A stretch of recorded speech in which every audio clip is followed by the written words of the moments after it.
All right, welcome, Feisties. This is Kelly O'Mara here with your co-host, Katie Zafaris and Joanne Murphy. And today we have a very special guest, fresh off a win at Oceanside, a win at T100, and a second place at Ironman Texas, and now the American record holder for Ironman, Taylor Knibb. So Taylor, it is Wednesday today, as we're recording. You raced Saturday, then you raced Oceanside before that, then you raced Gold Coast before that. How are you feeling right now? Are you recovered? Well, I don't think I'm fully recovered. That would be ridiculous. But I'm getting antsy. And so I was telling my coach, I'm like, oh, I'm getting really antsy. And he's like, you have to be really honest with yourself. Like, we wait another day. Cause like, I just got to swim today. So that was fun. But I ran yesterday. So. You ran. Oh, wow. Do you typically take like time completely off after an Ironman, or do you do like active recovery? So I didn't do anything Sunday because I traveled. And then Monday I swam. Yesterday I ran. Today I swam. So it was just like nice. 2K, 30-minute jog, 3K today. So just like building back up. I was gonna say, do you have like the same, like, are you like, I bet age groupers want to know, does Taylor Knibb also wake up in the middle of the night after an Ironman, like starving? How are her legs? Can she walk upstairs? Yeah. Well, actually on like, what was it? Sunday night, I think my legs were just like aching. Like they were in so much pain. Do I wake up in the middle of the night starving? No, I eat a lot. What's a lot, Taylor? Tell me, what did you eat after Ironman Texas? Oh, well, my manager got me a burger and fries and actually a Caesar salad. I don't know why that sounded good, and then I had some cupcakes. Yeah. And then it was more like eating on Sunday too. Just like the whole day was eating. And then Monday, the whole day was eating, and 2 days. Yeah. So anyway, it's just been like a steady flow. But I went into a grocery store. What day was it? Monday or Tuesday? And I was just like, pick out whatever you want, Taylor. Like whatever your eyes like. It's like, don't go to a grocery store hungry and you're going after an Ironman. Be like, no, but I only got 4 items. So I was very like, oh wow. And 2 of them were avocado based. I got like pre-made guacamole at Whole Foods and 2 avocados. So I'm like, I'm clearly craving some sort of fat. But, yeah. Interesting. Did anybody have crumble cookies for you on the finish line? No, but don't worry. It's all good. It's all good. So are you taking, I mean, obviously we just established you took at least a couple days off here. Are you taking a mini break in your season now, though? Because you've had such a big year. Are you, well, clearly you're getting antsy, but are you going to give yourself some time off here? Well, I have WTCS Yokohama coming up. So I actually got a text from USAT mid-race that I had rolled onto the start list, which I'm guessing is like the first time that anyone has ever found out mid-Ironman that they're on a WTCS start list. So I'm like, finished, great news, qualified for Kona and going to Yokohama. Yeah, so that's what's next. And so I like really have to like heal up this week to start working on stuff. But it works well because Dan's, like how Dan works is we do a VO2 block and then over distance and then race specificity. So in terms of like build to Kona, it'll be very much matched with like after a race, we always start with VO2. So it's kind of like actually very well planned. So you're in a VO2 block going forward, is what you're saying? Well, when I get back to training, yes. She's only antsy at the moment. She's not actually training. She's just flexing. Well, and I want to know, what was the feeling when you got the text message that you're in the Yokohama mid-Ironman? Like, oh no, does your watch sync to your phone? Did it like beep in the middle of the race? No, that's illegal. And no, I only figured it out probably like at 6 p.m. when I like started looking at messages. So I'm like, okay. Oh wow, this is great. Like good news. Check. Perfect. So, you get some time ahead to know that you're actually on it, which is probably very nice in decision making. Yeah, but they offered me that I could go to San Marcan this weekend, which I'm like, I don't think that would be a very smart idea to fly across the world after an Ironman and line up for that. I don't know if I'll be walking by then. So this feels like a maturing Taylor to decide not to do that. Yes. Or just like understanding what it feels like to do an Ironman. And when like the concept of like packing my bike, I actually asked Patrick if he could help me pack my bike because I'm like, this is just like such a tall task. You're just like, okay, step by step. Because how long after the Ironmans that you've done have you felt like craved to race again, not just train? Like, does it take you a minute, or are you like ready to go right after it's done mentally? I think it depends on how, also like after the first one, Kona, it was off season time. So like ready for off season. After last Kona, I really wanted to do Marbella. So like I was ready to race again after that one. After And Texas, I crushed was just it. like, Marbella? It kind of crushed me. My pace. I didn't really do any training. I like people, and people like when I say that and people are like, oh yeah, sure. I'm like, if you'd like to look at my training peaks, like it was actually like, okay, there was a little bit, but like nothing. Well, you had to recover from the Kona last year, obviously, so that makes sense. Yeah. So this is like a new territory for me, so I have to be careful. I realized we skipped over where in the world is Joanne this week. So, but we of course we want to hear all about Texas, Taylor. We're gonna like detail by detail. No, I'm kidding. But Joanne, where are you? Back in Ireland? Taylor's in Boulder. Katie's in North Carolina. I'm in California. Where are you? Well, I can tell you, I arrived home to Ireland late on Monday night, and I was never so grateful to get into my perfect little bed at midnight on Monday night. I was so tired, but I had 2 weeks, so did I miss 2 weeks of episodes? I think I did. Oh no, I didn't. I did one episode in Croatia. So I was at the UTMB race. Didn't I do one? I think maybe I did do one. I can't remember. Anyway, Nobody knows. I was in Croatia in Istria at the Istria 100 by UTMB. So I did a 21K race. Taylor, I haven't run a half marathon since I did Ironman 70.3 Mallorca in 2024. And the longest run I've done since then was 15K in January on a flat pancake path in Lanzarote. So this was a big jump. 21K, first ever trail run, 157 meters of elevation. And guys, I loved it. I'm giving up triathlon, I'm giving up cycling, and I'm going full on trail runner. Okay, that was a bit facetious, but I actually did love it. I love the vibe of it. Kelly, you were totally right in what you said about the trail run. Forget about your time, go out and enjoy it, eat along the way, and you never knew what terrain was coming up in the race. So from scrambling over little branches to running on forest trails to nearly killing myself 3 times because my clumsy feet got caught in rocks. It was nearly game over, but I genuinely loved it. And I would have no fear in signing up to another one on the back of the amount of training that I had done. Like, it was totally doable. And for anybody who's on the sideline going, oh, I can only run 10K, or I couldn't really run a half marathon. The vibe at a trail race is you walk what you need to walk and you jog, shuffle, run what you need to do. I absolutely loved it.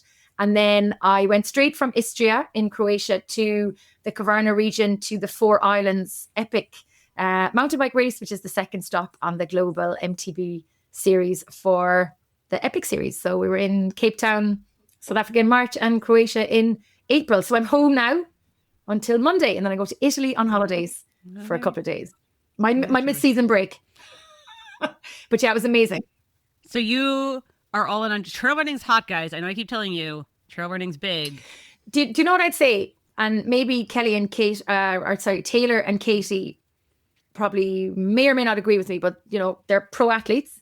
What I find is when you go road running and you go road racing on the bike, it's all about the time and the power and the watts and pushing.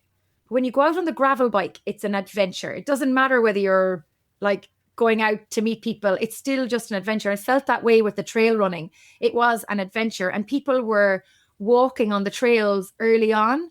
It's almost like you had permission to not have to run fast, if you know what I mean, that it was all about just embracing what was around you. I chatted to loads of people along the way. I did have a time in mind, but only because I wanted to get my name called across the finish line. So yeah, I did 2.5 hours on 21K. So that's not bad for somebody who doesn't really run very far or very fast. And I did stop to help a runner who was in medical distress along the way as well. So I missed my 2 hour 30 time by 48 seconds. But listen, the runner was fine and I didn't care about the time. I had a ball. I loved it. I couldn't walk. I'm laughing at you, Taylor. After Ironman Texas, you've already swam, jogged and swam again. I couldn't sit down or stand up till Thursday. And I raced on Sunday. So yeah, no, it was amazing. Anybody who's into, just try it. Just give it a go. It's fab. It sounds a lot like real triathlon racing to me. Except for the chatting. I did think, the chatting. Yeah, no. You know, you guys both just looked like you come up on a team. Yeah. Exactly. Both Taylor and Katie. He's super speedy, like, you know, WTC racers, like they're just like our WTCS racers. Yeah, it's an adventure. That's what I heard you say. It's an adventure. And I thought World Triathlon, it's an adventure. Perfect. Yeah. Same You don't know thing. what to expect. You don't know what you're Yeah. going to get. So no, highly recommend it. Don't be afraid. Just flipping do it. Okay. Taylor, I feel like I might know the answer. Have you done a trail race? I think probably when I was like 10 or 11, and the age group was like 20. It was 0 to 29 was the age group. So yeah. Anyway, that was long time. You probably won. Well, I don't remember, but it was like this like fall series in Maryland or Virginia, and it was fun. So Yeah. So it definitely brought out the inner child and the fun piece. Because we can be very serious as triathletes. Even age group triathletes can be very serious. And I was told before I started by the global head of UTMB at Ironman, he was like, Joanne, put a time out of your head and just go and have fun. And it was like as if he gave me permission to just go and be a child. And I just loved it. Laughing and joking and running and joking and laughing and running. Triathletes can be serious? That's weird. Yeah. Well, can I pick out something that like is interesting about the people who I interact with in Texas? I'm not sure if I should say this, but Sure. So some people will come up to me and they'll be like, "Hi, I've done 11 Ironmans," and I'm like, Wow. "What? Like, I don't know your name. That's great. Like, how do I respond to that? Like, that's your only defining feature. I've done like however many Ironmans," and I'm like, "Well, congrats. That's really impressive." But I'm also like, that's how you'd introduce yourself to someone. Like, I'm fascinated.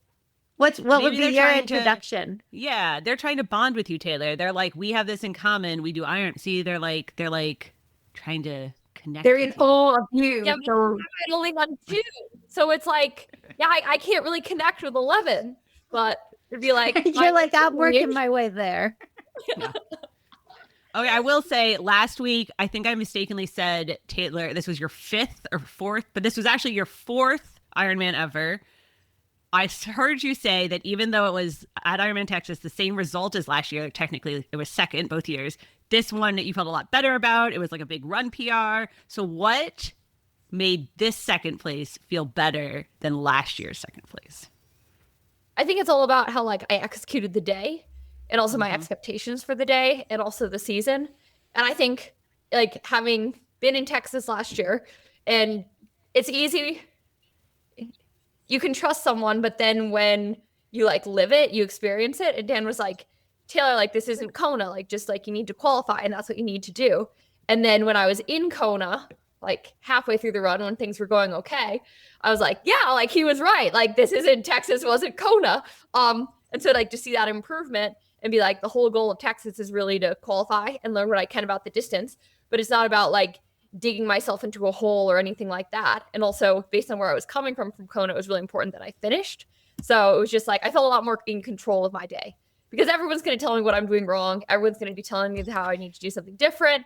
And so just like owning my process a lot more is just like a lot more enjoyable. and how do you So sorry, we're all going to jump in with a question. Go ahead, Katie. Well, when you like control yourself in Texas, is that like using your power meter and using your watch? And like when Solveig came by you, like is there any part of you that was like, oh, I want to go with her? Or were you like, no, like just stick to the pace, know that like, or not know that, but like feel confident in that I'm just going to finish this way and qualify? Like what was the thought there? Well, yeah, so my whole goal was to run a really good marathon. And so Dan was like, think like 165 beats per minute on the bike, not 170 beats per minute. And so like just kind of that idea and thought process. And then like really have a good run. And so yes, there's a huge piece of me that wants to go with her, but I'm also like I just need to keep on like my feel and my plan and see how that goes.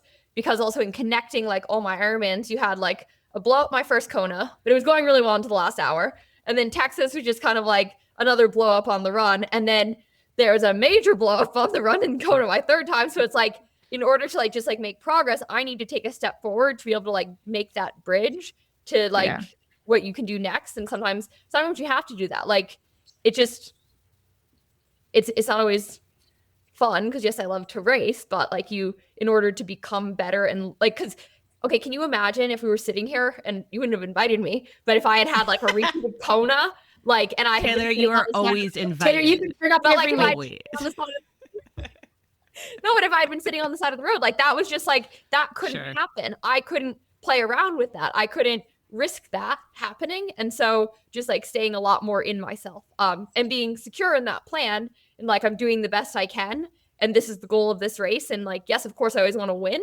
but like it has bigger things in mind.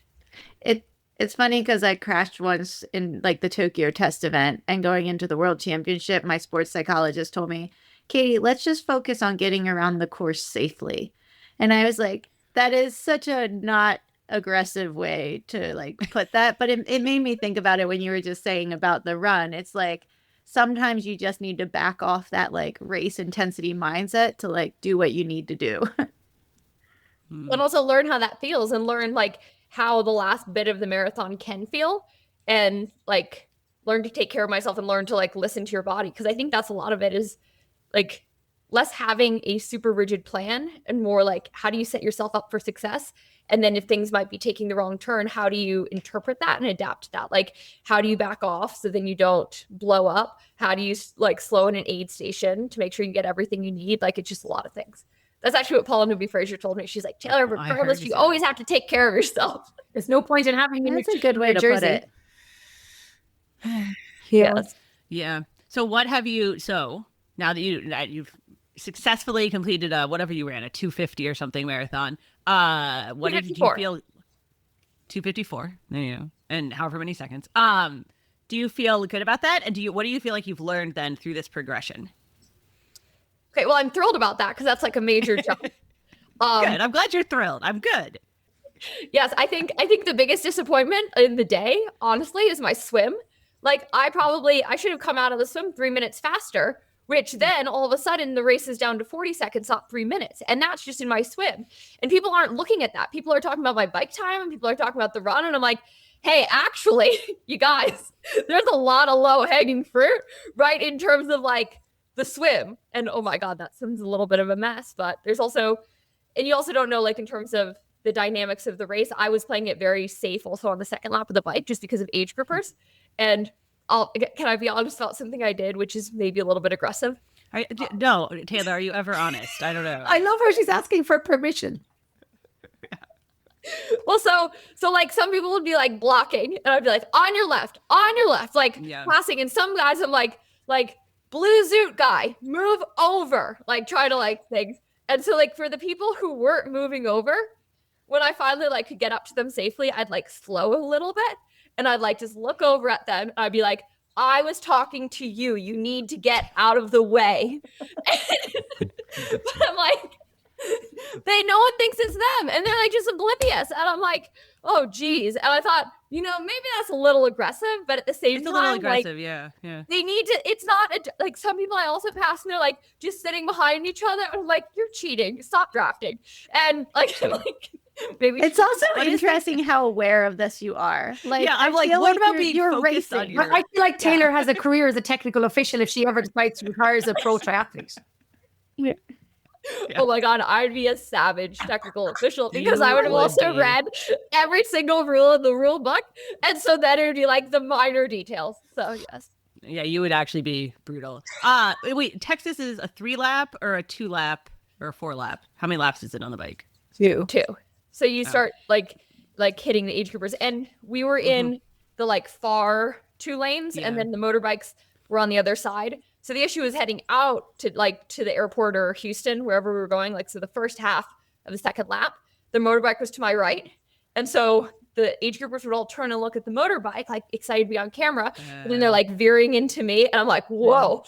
And then also I would love, like if there's like a downhill bridge, if we could just like pedal, please, because when people don't pedal, they just lose complete control of their bikes. And I'm like, oh God, oh goodness. It was not a World Triathlon race.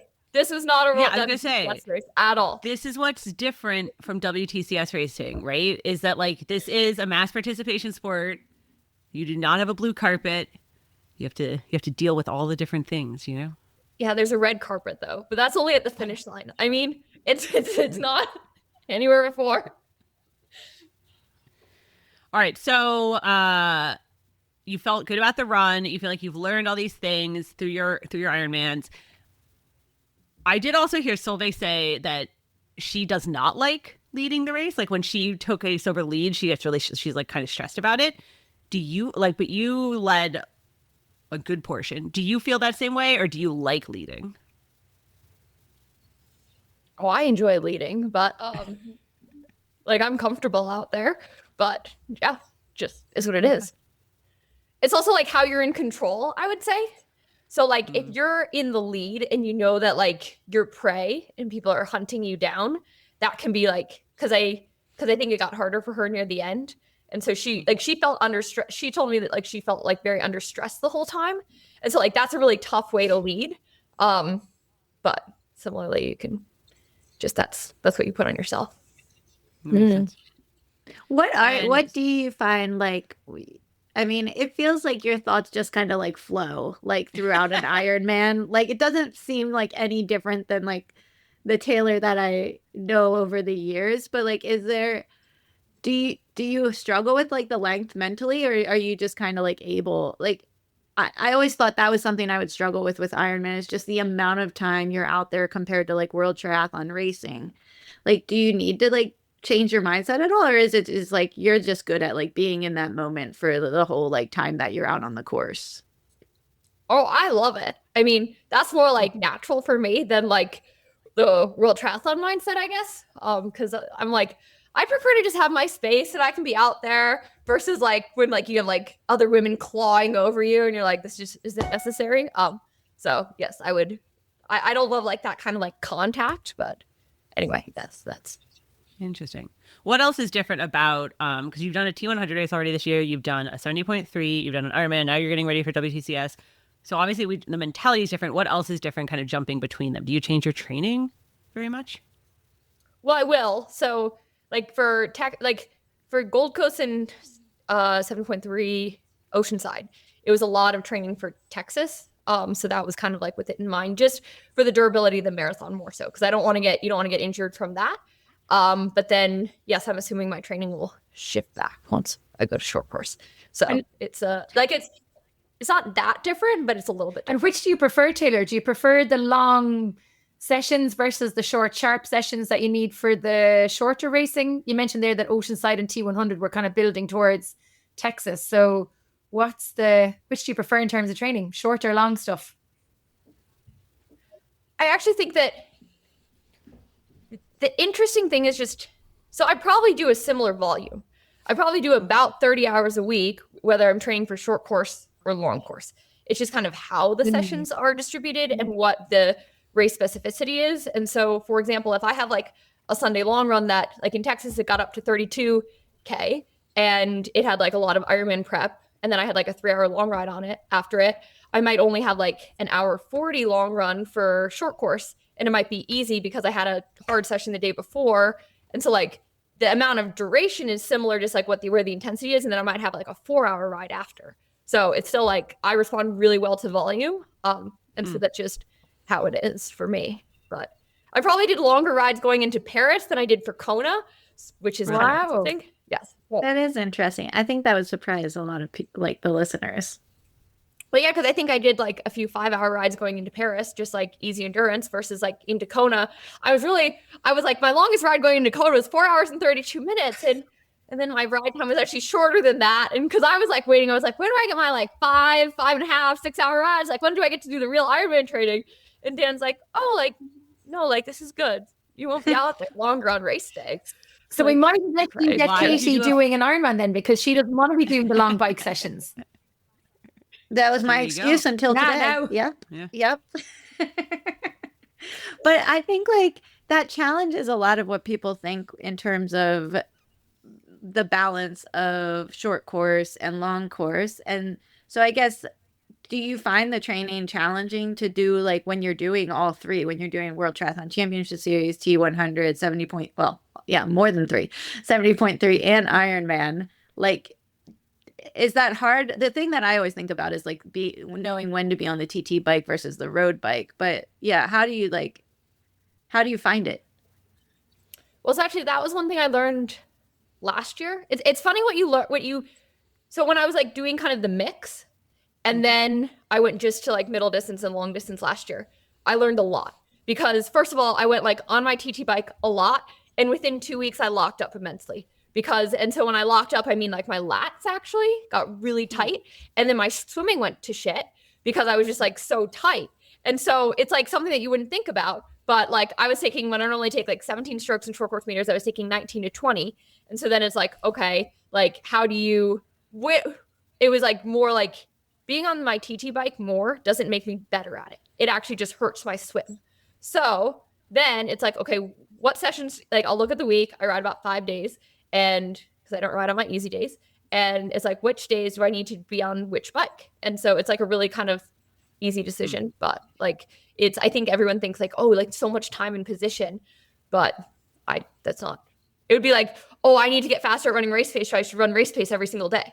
Like it's the same thing, but people don't see that connection that you could actually do harm. How did you make that connection though? Like obviously you just said like, oh, my stroke number increased by 2, but I don't know that everybody would notice that. I think like, most people might just be like, oh, I feel a lot tighter. That's weird. And then they like wouldn't connect it. How did you make that connection?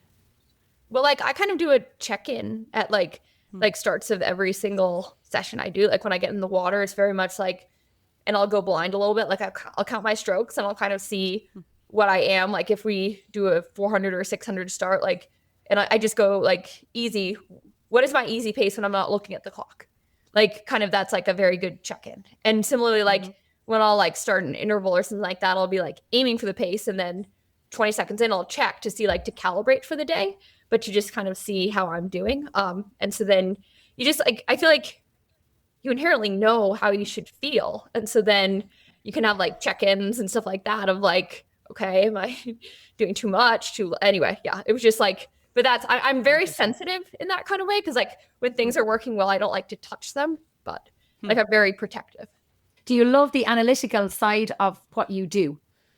Because you're Joanne. But it's actually, it's very, it's very inspiring to see what you do and what you talk about and how you drill down into the facts and the numbers and the analytics. And I think you're probably one of the first athletes I've ever heard say that they check in with themselves and will swim blind, to get the overall feel that it must be something that you gain an energy from or an interest from to be so drilled into your analytics. Because for a lot of people, it's not where it's at the swim, bike, run aspect.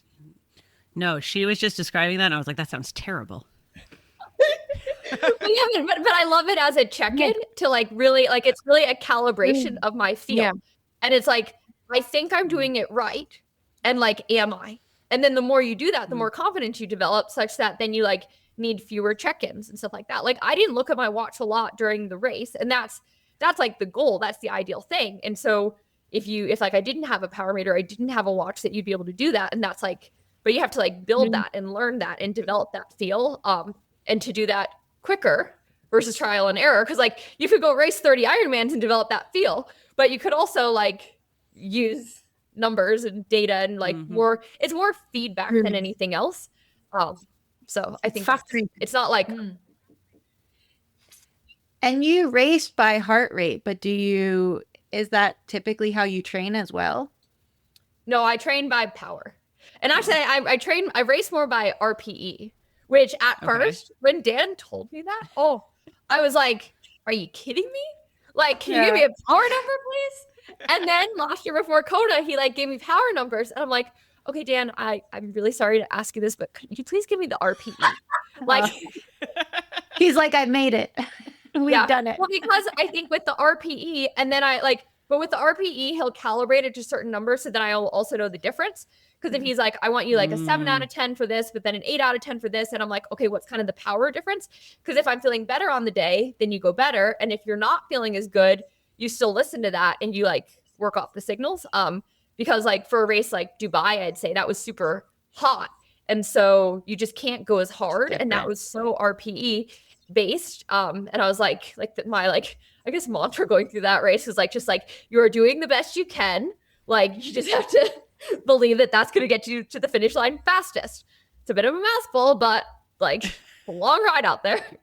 And can you see power on your bike computer, or do you put the screen off of it in that case? Oh no, And no, no. I WTCS? love seeing it. Because also Okay. I think especially for courses, a big, or like for looped courses like the T100 races, it's not like yes, I have some attachment to the number. Like if I see 300 watts versus 200 watts, I can be a lot happier about the former than the latter, and that's a bit dramatic. But also it's in certain sections, what am I pushing to make sure I don't fall off?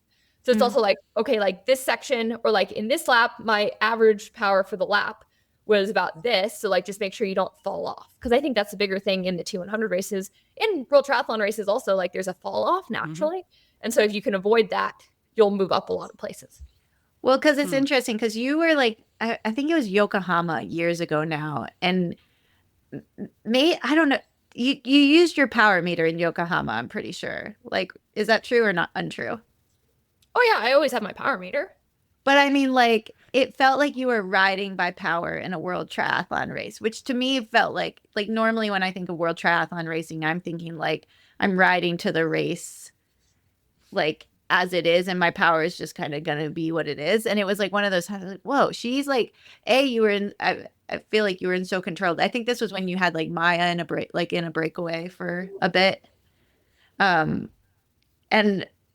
to me, it was like, whoa, she's right. Like, that's a, like, kind of not a flex, but like, like the fact that you're just able to ride by power in a world triathlon race seemed to me like, I thought that was something different than what I was used to hearing about. Well, yeah, but I think that's different people's mindset. Like, I enjoy that kind of stuff. So it'll just be, but the irony, actually, Yokohama 2021, my power meter wasn't connecting. And so oh no. Here's actually the story. So okay, maybe this is it. To connect the power, I saw that the other group was catching us because I was at the back of the group. So then I like ended up like getting back up to the front, and I was like trying to push it because I didn't want the other group to catch us. And that's when Maya and I broke away. It wasn't intentional. It was just like this accidental thing, but it all happened because my power meter wasn't connected and I kind of wanted it. So So there's like truth versus reality. Yeah. I was like, sometimes I don't remember things correctly, so I was like, is this true? Oh man, my question was totally. See, Joanne, you were like, "Oh, do you like the data?" I was totally going to ask, "Do you ever get too focused on the data? Does Dan ever have to say, Taylor, like pull step back away from the computer?" Mm-hmm. What do you mean? Like, does he ever, like, a lot of times, like, okay, we hear this all the time for age group athletes, right? They get like way too focused on X number or X rate, and then they don't listen to their body, or they don't listen to RPE, or they like ignore other things because they're too focused on hitting certain numbers and certain data, or they get so focused on whatever. Like, there's so many metrics you can have now. Is this, have you ever thought about this? You're like looking at me like this is not a thing that is a problem. Well, I just think that there's like, I have such like so first of all, like something like HRV, we'll use as an example. And I have like my HRV. Like, I've had plenty of races where I've woken up and it was amazing, and plenty of races where I've woken up and it was shit. And like, and you have good races from those and bad races from those. And it's just like, you deal with it. Like, it's not like I'm going to be like, oh, why did Taylor pull out today? Oh, her HRV was not optimal. Like, no, that's just not going to happen. But it's kind of just like interesting to like it's more like background of like what you can learn after the fact. And so similarly with any kind of like power and data, it's more like, okay, number one, you're here to race and do the best you can. And so you have to do that regardless of what it is. And yeah, so like it should only be in service of you. And if it stops being in service, then you have to not. But it's never gotten that way. I mean, before my TT, Dan told me that I could have 5 metrics. And I convinced him that I actually wanted 7. Ooh. And so those were the 7. You're the TT in the Olympics? Well, yeah, and the trials. So yeah. What were your 7? Because also here's the thing. Because so I can like I have more peace like knowing the information, and then it just like kind of flows away. And like I don't get hung up on the information. I get hung up when I don't have the information. Because then, and so that's the thing. And so my 7 are I have my timer. I have my lap power. I have 10-second power. I always go on 10-second power. I have my cadence, heart rate, speed, and distance. And so those were the 7. Was it a hard haggle or was he like, okay, you Hard got it? haggle. No, I had to just, I just had to like explain why. And I'm like, Yeah. here's why. Like, I think, and he's like, well, I don't want you to get too distracted by all the information. I'm like, no, I'll get more distracted by not having the information. And so that's where like, if I explain like why I think this is important and why it'll help me, then it's like, yes. Cause I'm like, what am I going to lose? That's the thing. Like, I want my heart rate. Like, anyway, everything was there for a purpose. Well, it's cool to hear how you can like have both and have like the tune into how you're feeling and let those numbers go. I think that's a really challenging thing to do at some points of like, just like, I see these numbers, but it's like the similar way that like Joel trained us is like, you need to learn how your body feels and you can't be relying on something else telling you that because you'd wake up in the morning and your thing would be like, you're not going to do well today. -2 performance condition on your Garmin. Right. Like, or like the recovery. How many times do you get like, oh, you need 100 hours of recovery? I needed 72 after my trail run. It's pretty close. And actually you're kind of there. Yeah, that's it. Well, okay, actually, my Garmin kind of sits always around 96 hours of recovery. Really? I don't know. It just like always stays there. And then today it got to 0 after the Ironman. I'm like, you gotta be kidding me. Like, this is just wrong. I'm sorry. But, like, That's okay. Mine keeps telling me I haven't ran like faster than like 5 minute per K pace. And mine just told me to do 3 by 7 minutes at 4 minute K pace. And I was like, you're a terrible coach. You are a terrible coach. You need to use Training Peaks, Katie. I think we give 20% off for Feisties, don't we, Kelly? We do. I mean, we have a 20% off on Training Peaks right now using the code Feisty. So there you go. Get in there, get your data, get all your charts to go up. That's my goal right now. I want my charts to go up in the up direction. Green auto. Yeah, you have to do wearables for that. All right. You know what? Actually, I realize we're going to take a quick break to hear from our partners, and then we'll come back and we will talk about what's next for Taylor. Feisties, I know the supplement space can be confusing and overwhelming. That's why here at Feisty Try, we love partnering with Momentous because of their commitment to supporting the science and research behind women's health and performance. All of their supplements are science-backed and independently tested for ingredients and label accuracy. They also focus not on some magic bullet, but on the health foundational fundamentals, from their women's 3-pack to their Momentous Fiber Plus product, which is what we've been using lately here at Feisty. So most people think that fiber is just about staying regular, but fiber actually plays an important role in gut health. And the more we're learning about gut health, the more we're understanding it can impact everything: energy, mood, recovery, even performance. Momentous's Fiber Plus is a complete 3-in-1 formula with soluble fiber, insoluble fiber, and a prebiotic-resistant starch. So before you start stacking a whole bunch of fancy supplements, don't forget the basics, like gut health. And right now, Momentous is offering Feisty listeners up to 35% off your first order with the code FEISTYTRY. That's Feisty, Feisty, try, TRI, one word, at livemomentous.com. Check out all of their health products at livemomentous.com and use the code FEISTYTRY for 35% off.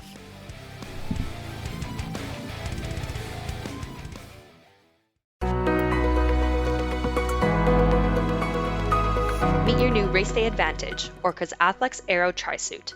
This isn't your everyday tri-suit. It's built for speed where it matters most. With aerodynamic fabric strategically placed across the shoulders, arms, and back, it's designed to be aerodynamic on the bike while still giving you full freedom of movement in the water. And when the race heats up, Orca's Vapor Cool technology kicks in, actively helping your body regulate temperature by accelerating sweat evaporation.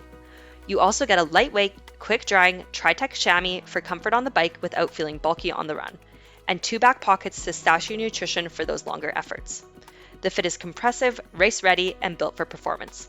Plus, it comes in a very feisty blue color, which we love. Whether you're chasing a PR or just want to feel fast, the Athlex Aero Tri-Suit is designed to help you perform at your best across swim, bike, and run. Check it out now at the link in our show notes and use the code FEISTYTRY15 for 15% off all Orca products. That's FEISTYTRY15 for 15% off and use the link in our show notes.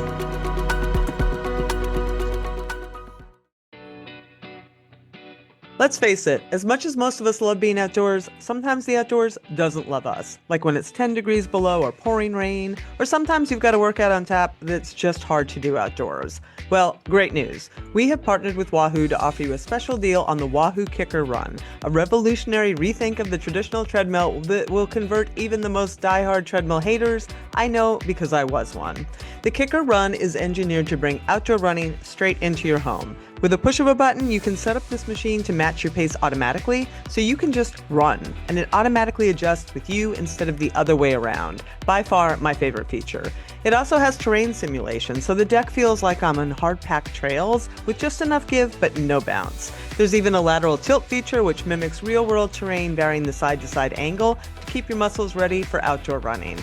Finally, the Kicker Run has unmatched connectivity. It seamlessly connects to the Wahoo ecosystem and third-party apps, so you can simulate routes from Strava or Zwift. Whether you're a triathlete, a devoted runner, or someone who just loves to stay fit, the Kicker Run is there for you, and honestly, it's just a beautiful machine. We love it, we know you will too, so check this thing out. Click the link in the show notes and use the code Feisty2026, all caps Feisty 2026, to get a free Headwind Smart Fan valued at $300 with the purchase of a Wahoo Kicker Run today. I will drop a link in the show notes to make it a snap.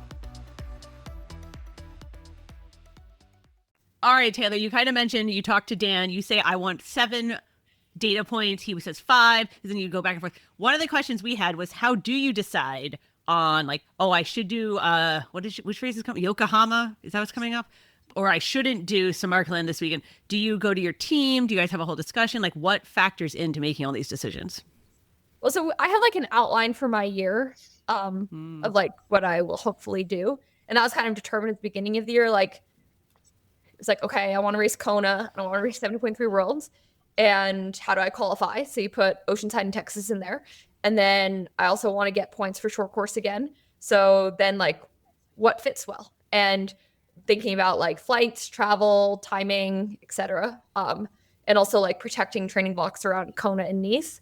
And then hopefully, so like that's just kind of how the season came together. And it'll be TBD with USAT and getting onto start lists, but I got one to Yokohama, so I'll take that. So you are trying to fit in some short course racing again in the lead up, because we're in the window again, right, Katie? I don't know. Nope. You're always telling me we're in the window. We're in the window. It's starting in Yokohama. No, it's after Yokohama. That's the thing. So that's why I figured it'd be easy to get into Yokohama, because the Olympic qualification opens the Monday after Yokohama. Oh, the Monday after Yokohama. Yeah, and so that's where I also like Yokohama. First of all, it's a direct flight from Denver, but because it's after the window, and then there's going to be a huge European racing block, I was like, okay, I think this might be a good chance to race, because like, but I also want to race Alghero, which is 2 weeks later. But this is where like I could get some help from. It's a very hilly bike course, so I would argue like Alghero, of American women on a hilly bike course, who would thrive the most? I would argue me, and I would love some help, but if I don't get help, it is what it is, and I'll just pull up the race T100 Spain, and then we'll see. Interesting. Okay, so see, that is still a lot of things, though. You just said a lot of races still. Mm-hmm. But how do you like? Sorry, maybe I just cut that question off. No, Katie, finish your question. Like, especially for World Triathlon, like points aspect of it, like you're working kind of backwards from Kona and from 70.3 Worlds, and then putting in World Triathlon races, but not even knowing whether you'll get on the start list for them. So are you like going to put your name on and maybe like more and just like take your chances, or will you be more selective and be like, I will put my name on these, whether I'm on it or not, like these are the ones that fit with my schedule? It's more that strategy, because also I'm eyeing like 2 or 3 Asian World Cups after Kona, because so my goal is to earn about 2,500 points.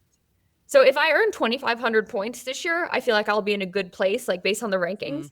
And so think about that. If I do really well in Yokohama, that's 1,000 points right there. But then like the better, so it's like, I don't want to just like chase points around the world and be really selective of what am I choosing and what am I not choosing, and also am I ready for it? So like Samarkand, like that's just not smart for me to travel, because that would impact Yokohama. But also when I line up, I don't want to get 50th place, because then that's like a waste of a trip. It's like, how can I get in the points such that this was very valuable to get up to that. Because I think 2,500 is like reasonable, but To set you up for next year for qualification in 2027. well, less qualification, more just getting onto start lists. So because that'll be that's the bigger thing. That's the issue, right? And so that makes sense. yeah, but I don't know, because the US is hosting the test event. I don't know if we get extra people. So it's like, are we top 5 or top probably. 7? Yeah, it just depends. So there's a lot of God, the factors. ambiguity of it all would drive me insane. She's in an Wait. unpredictable place with this points Yeah. aspect. But I'm also like, but I'm doing this like very much from a place of like, I want to. And Yeah. here's the thing: if I never raced another short course race again, I still have a lot of things in the sport that I want to get better at, that I want to improve at, that I want to do. Like, and so it's kind of just like icing on the cake for me, because even if, like, let's say I get into Yokohama and then I don't get into another race all of June, July, August, September, I still have 70.3 Worlds in Kona that I'm psyched about. I'll probably do T100 in Spain. I'll do T100 Vancouver. And like, that's a pretty cool season. So like, Yeah. I could throw in a Pro Series race in July. Like, it's just like, but there are also World Cups in there that like, in terms of adding and just like strategically, like a race like Lima I was looking at, which is like very odd, but it's like, okay, that travel seems really good. It's an Olympic distance. And so like, how do you just like also see opportunities of like, is that worth it or not? Yeah. Are you fitting in cycling too? No. Oh yeah, I want to. I want to do. I want to do nationals. June. I think it's 16th. It's a Tuesday. I think. Yeah. So the question I was going to ask actually was, can you fit any sightseeing in? Because you're going to all these amazing places. And one of the reasons I love my job is because I get to go to some amazing places and get to maybe spend some time touristing. So do you get any of that, Taylor, or is it head down back to base to train to get ready for the next race? Well, actually, that's one of my goals this year, is trying to like appreciate where I go a little bit more, because like I haven't really done that. And so like I've been trying to do that. Like Ironman Texas, I wasn't great, but it's very different from Ironman. I think you sightsee a lot during an Ironman itself. So like the race kind of takes care of that. Like you cover a lot of ground. That counts for something. And I got a cowboy hat. I mean, that counts, right? Yeah, but like in Australia, I ran with kangaroos. And like I went down and had like dinner at like a town maybe like 20 minutes south of where Gold Coast was, and then in Oceanside, like I did some things after the race too. So it's like you try to like fit it in where it works, but I don't want to like stress myself What out. are your other? If that's one of your goals for this year, what are your other goals? Process goals, fun goals for the year. Oh, I don't really. And the issue is that when I make goals, or Basically, like, I'm not asking you like, do you want to win Kona? I'm asking you like, Well, what yes. other like fun things do you want to do this year? Yeah. yeah, that's a good question. Yeah, I'm not sure. Just take it as it comes. Okay. Because even when you did those fun things like running with the kangaroo, was that pre-planned, or was that like after? It's like, I'm going to go find something fun to do now, like now that it's done. Or was Oh, it no, through T100? Or not T100? No, so I had a friend who lives there, and she's like, "You want to run with kangaroos?" And I'm like, "Okay." So like I fit it like, but I like mixed it with my actual like pre-race run. So that was. Was it Linda? Nice. Yes. Yeah, it was Linda. Linda took you to kangaroo running. Okay. Oh, she made the trip so fun. It was like an experience. Like I thought I was on vacation. It did not feel like race week. It was impeccable. Like if anyone needs a host somewhere, I would highly recommend Linda. Like She's I one of our feisties, so I'm just shout out. I think she should take over some of the pro services for anyone. Like Perfect. she just like Concierge. she got everything handled. It was like her hosting was amazing. Linda's going to be Perfect. swamped. I know. Linda, our feisty. Visit the She's Gold like- Coast. She's our feisty education manager. So there you go. You sign up for some feisty courses, get the Linda concierge service. All right. I want to go back to, before we wrap up with like what Taylor's life goals and dreams, WTCS Samarkand, Taylor, Katie, I want you guys to give us a little mini, it's the start of the WTCS season. It looks like it's quite a start list. This is tell me if I'm wrong, new venue, new course? It's been used as a World Cup, but not a World Triathlon Championship Series. And I don't know. I've never. Did you ever race this one, Taylor? I've never raced this one. No, I haven't done a World Cup since 2019. Wow. Yeah. Okay. Well, maybe it didn't exist then for you either. It's gonna But change. Don't worry. I'm gonna do a World Cup this year, hopefully. So yeah. Yes. I always love the World Cups, but besides that, like for San Martin, like, it doesn't have that many people on the start list. Like it's 41 women. But it's like Beth, Cassandra. That was my second part. It's stacked. Yeah. So I think it'll be a really good race with like, it'll be interesting to see how the race plays out more, because I also think you have a good amount of like swim, bike, strength athletes on it. So whether that it actually breaks up the race or not is like TBD. Because I don't think the course is particularly like dynamic. And I'd actually have to like go look back, but I'm pretty sure that's a valid comment. But it's crazy that it's just getting getting started. Just starting now. Yeah. What are you, Taylor? Do you like? How do you follow it? Do you follow it when you're not doing it? World Triathlon? It took me to way high last year to actually want to tune into a WTCS race again. So I'm like, oh, interesting. You've got an itch all of a sudden. Okay. It's just like, I was just not interested. Actually, like I watched Yokohama last year and I was like, oh, thank God I'm not there. That looks awful because it was raining. Yeah. But so like, I probably haven't done as much homework, but you also have to see, I feel like every off season kind of like just shakes people up so much. And so like some people can be really good. Some people can just like fall off the earth and like vice versa. And so it'll just be interesting to see where everyone is. There's also like a lot of WTCSs this year, even with the cancellation of Abu Dhabi. There's still like 9, 8. Yeah, sure. Postponement in quotes 9. of Abu Dhabi. 9 WTCSs. Yeah. Which And is how that's how it used to be. Like in 2016, there were that many races, and then it's just been like sparse the past few years. So this is how it should be. Well, global financial order changed. It happens. When is it, Katie? What is the actual time if people want to watch on YouTube? Oh my goodness, you did not prepare me for this. I know. I didn't do the math. That's why I was like, it's 4 p.m. 4 p.m. there. It's 1 p.m. East Coast. Okay, I don't think so. The women's race starts at 2 a.m. and Mountain Time. I think it's like 1 p.m. local time there.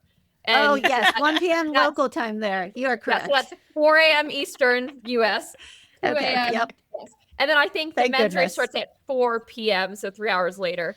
So 7 a.m. Katie, she's doing your job for you. No.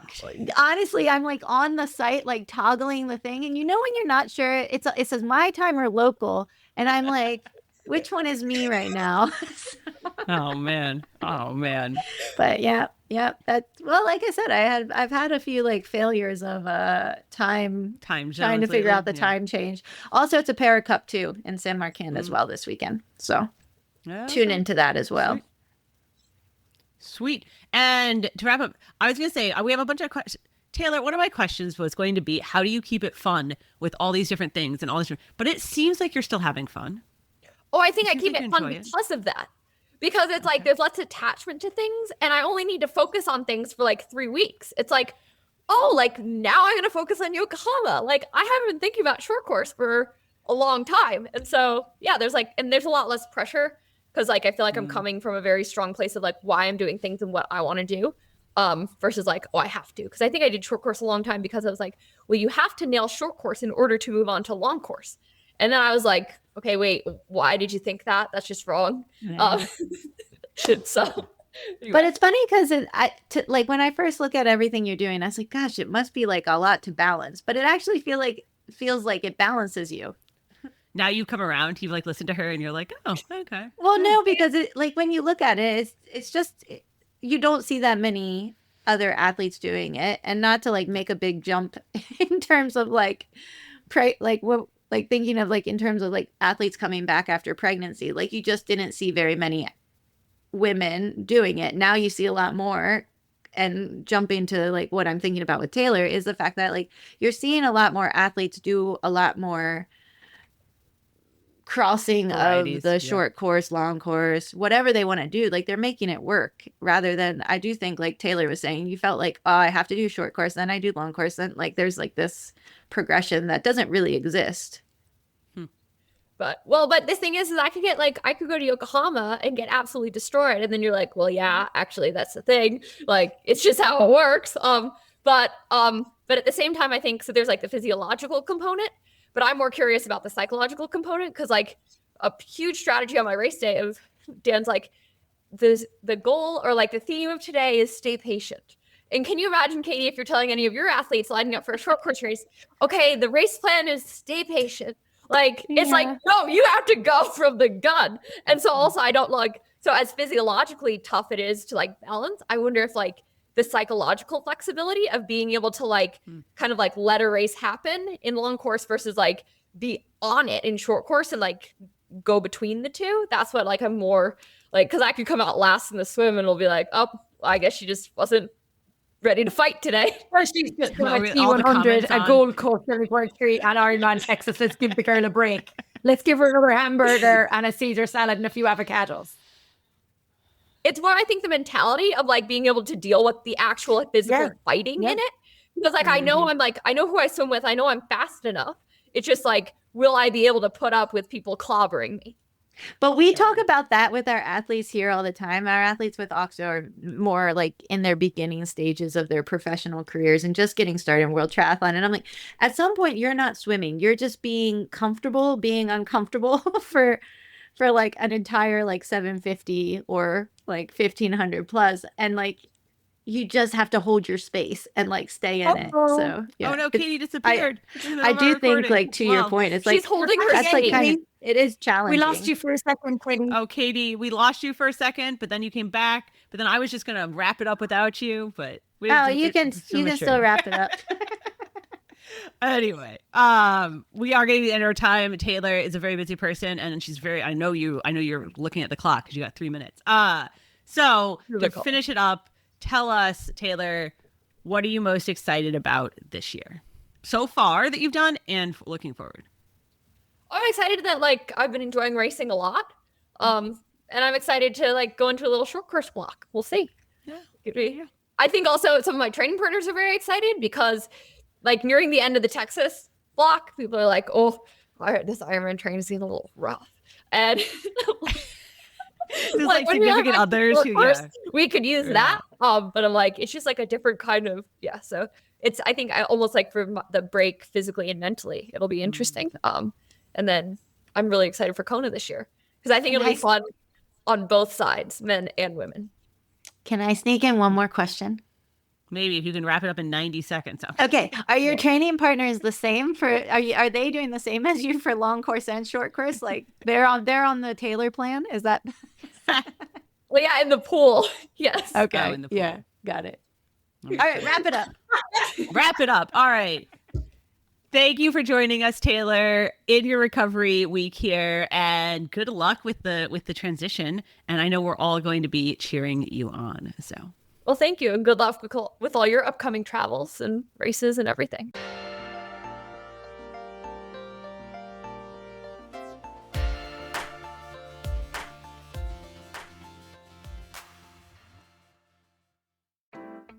Hey, Feisties.